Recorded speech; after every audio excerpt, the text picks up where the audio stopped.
Hey everybody, it's John. Darcy's on camera. I'm doing this one on my own.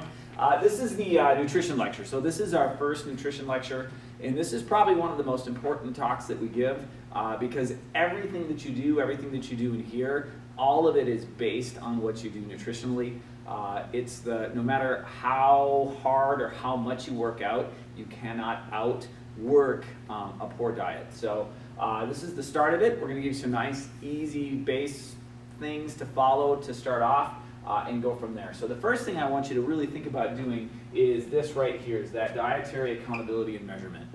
We need to know what it is that we're putting into our body, so anytime we change anything, whether it's a training program or a dietary program, we have to know where we're at, where we're starting from. So if you don't have any idea where you're at as far as macronutrients and what it is that you're eating calorically, we need to find out. So the best and easiest way to do that that we found is just an app for your smartphone called MyFitnessPal.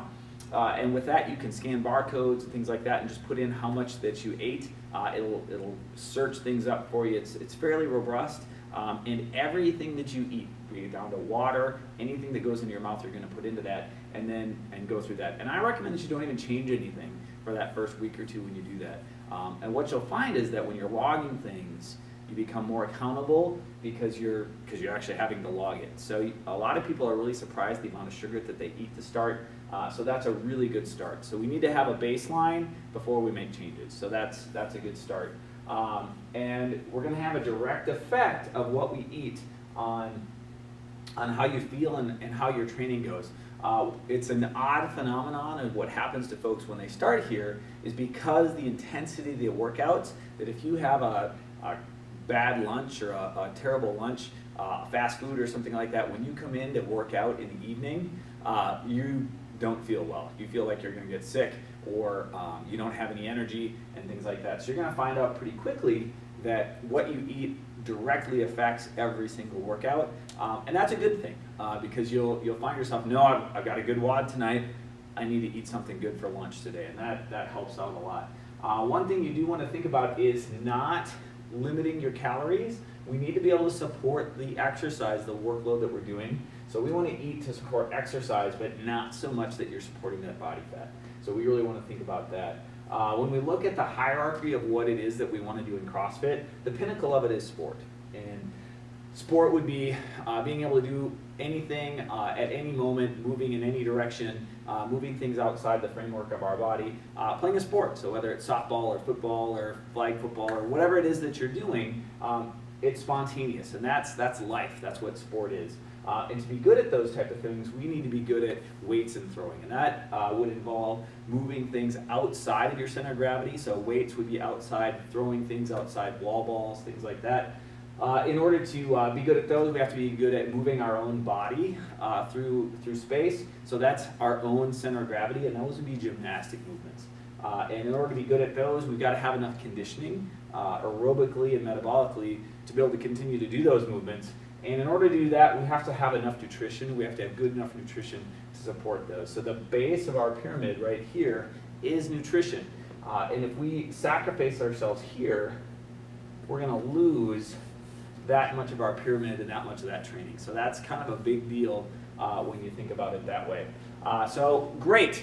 I've got some, now I know what my nutrition does to my workouts. What do I eat? So here's what we recommend. This is a fantastic, just right off the top, here's what I'm going to eat. I'm going to eat meat and vegetables, okay?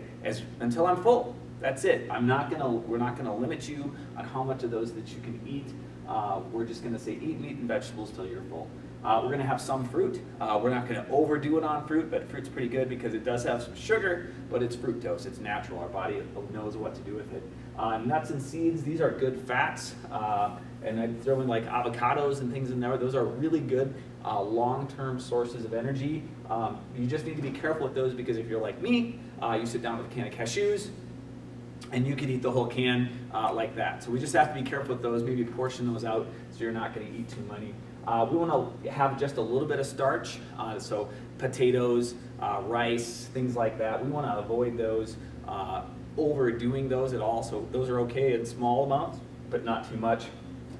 Here's the big one right here. We really need to cut out sugar, especially processed sugar. So anything with corn syrup in it or any of those type of sugars, it does all kinds of terrible things to us. It makes our body acidic, makes it hard for it to heal. So we want to really look at cutting that out as much as possible. And that's a hard thing to do. I know it's difficult. And the other part of it is avoiding things that are inflammatory. And what that means is things that's going to give us an inflammatory response, like an allergic response. Gluten is one of those things, legumes, sugars, anything that's processed. So if it doesn't look like it looked when it died, so if it was an animal or a plant, if it still doesn't look that way, if it's been completely processed so it looks different, it's probably not something that you should be eating. And I know that's hard. Again, we're going to make small changes over time, but we're going to get to there. So when you're thinking about this, if you're hungry and you're going to eat, say, 200 calories worth of something, 200 calories of broccoli looks a lot different than 200 calories of Twizzlers. So think about getting these things in, and these are going to stick with you and avoid those cravings. You're also not going to get the insulin response, the hormonal response that we would get with some of those things down here. So we're going to go over push-ups, some body rows, some basic gymnastic movements here in a minute. Nice job. Hope you're having fun.